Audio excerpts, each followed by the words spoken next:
I have spent my entire life either at the schoolhouse, on the way to the schoolhouse, or talking about what happens in the schoolhouse. Both my parents were educators. My maternal grandparents were educators. And for the past 40 years, I've done the same thing. And so needless to say, over those years, I've had a chance to look at education reform from a lot of perspectives. Some of those reforms have been good, some of them have been not so good. And we know why kids drop out. We know why kids don't learn. It's either poverty, low attendance, negative peer influences. We know why. But one of the things that we never discuss, or we rarely discuss, is the value and importance of human connection. Relationships.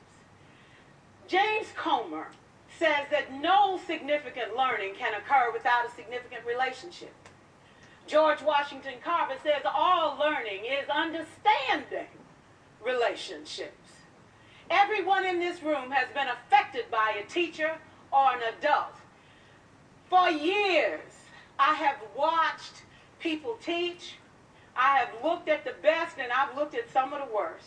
A colleague said to me one time, they don't pay me to like the kids. They pay me to teach a lesson. The kids should learn it. I should teach it. They should learn it. Case closed. Well, I said to her, you know, kids don't learn from people they don't like.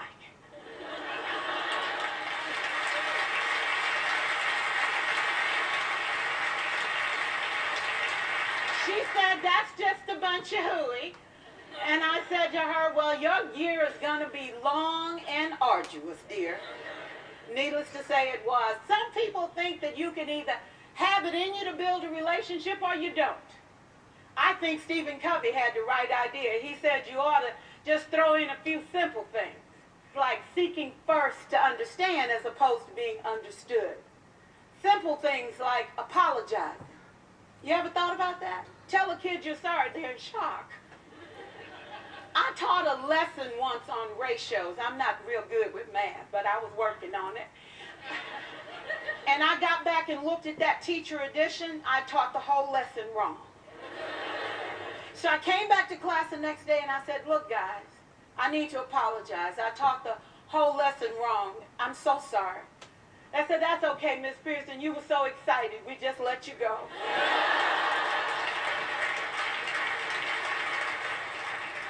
I have had classes that were so low, so academically deficient that I cried.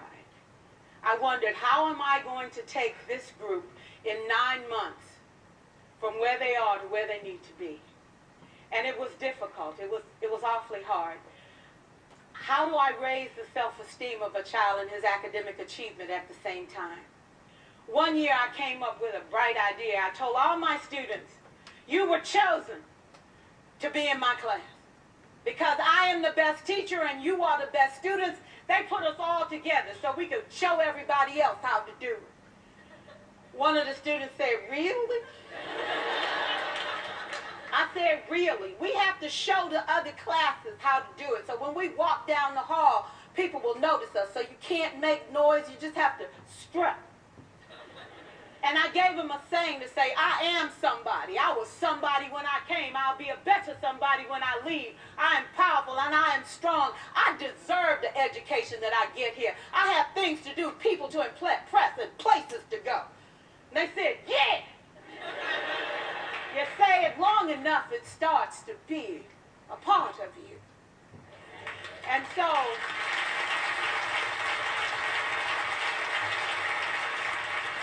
I gave a quiz, 20 questions. Student missed 18.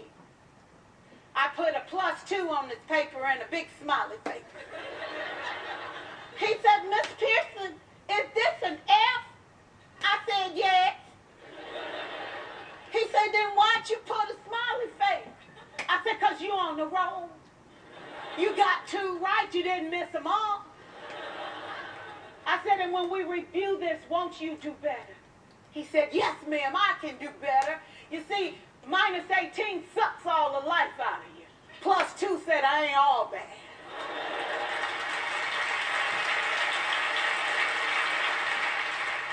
4 years, I watched my mother take the time at recess to review, go on home visits in the afternoon, buy combs and brushes and peanut butter and crackers to put in her desk drawer for kids that needed to eat, and a washcloth and some soap for the kids who didn't smell so good. See, it's hard to teach kids who stink.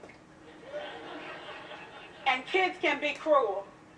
And so she kept those things in her desk, and years later, after she retired, I watched some of those same kids come through and say to her, you know, Miss Walker, you made a difference in my life. You made it work for me. You made me feel like I was somebody when I knew at the bottom I wasn't. And I want you to just see what I've become. And when my mama died 2 years ago at 92, there were so many former students at her funeral. It brought tears to my eyes, not because she was gone, but because she left a legacy of relationships that could never disappear. Can we stand to have more relationships? Absolutely. Will you like all your children? Of course not. And you know your toughest kids are never absent. Never. You won't like them all, and the tough ones show up for a reason. It's the connection. It's the relationships. And while you won't like them all, the key is they can never, ever know it. So teachers become great actors and great actresses, and we come to work when we don't feel like it, and we listen to policy that doesn't make sense, and we teach anyway. We teach anyway because that's what we do.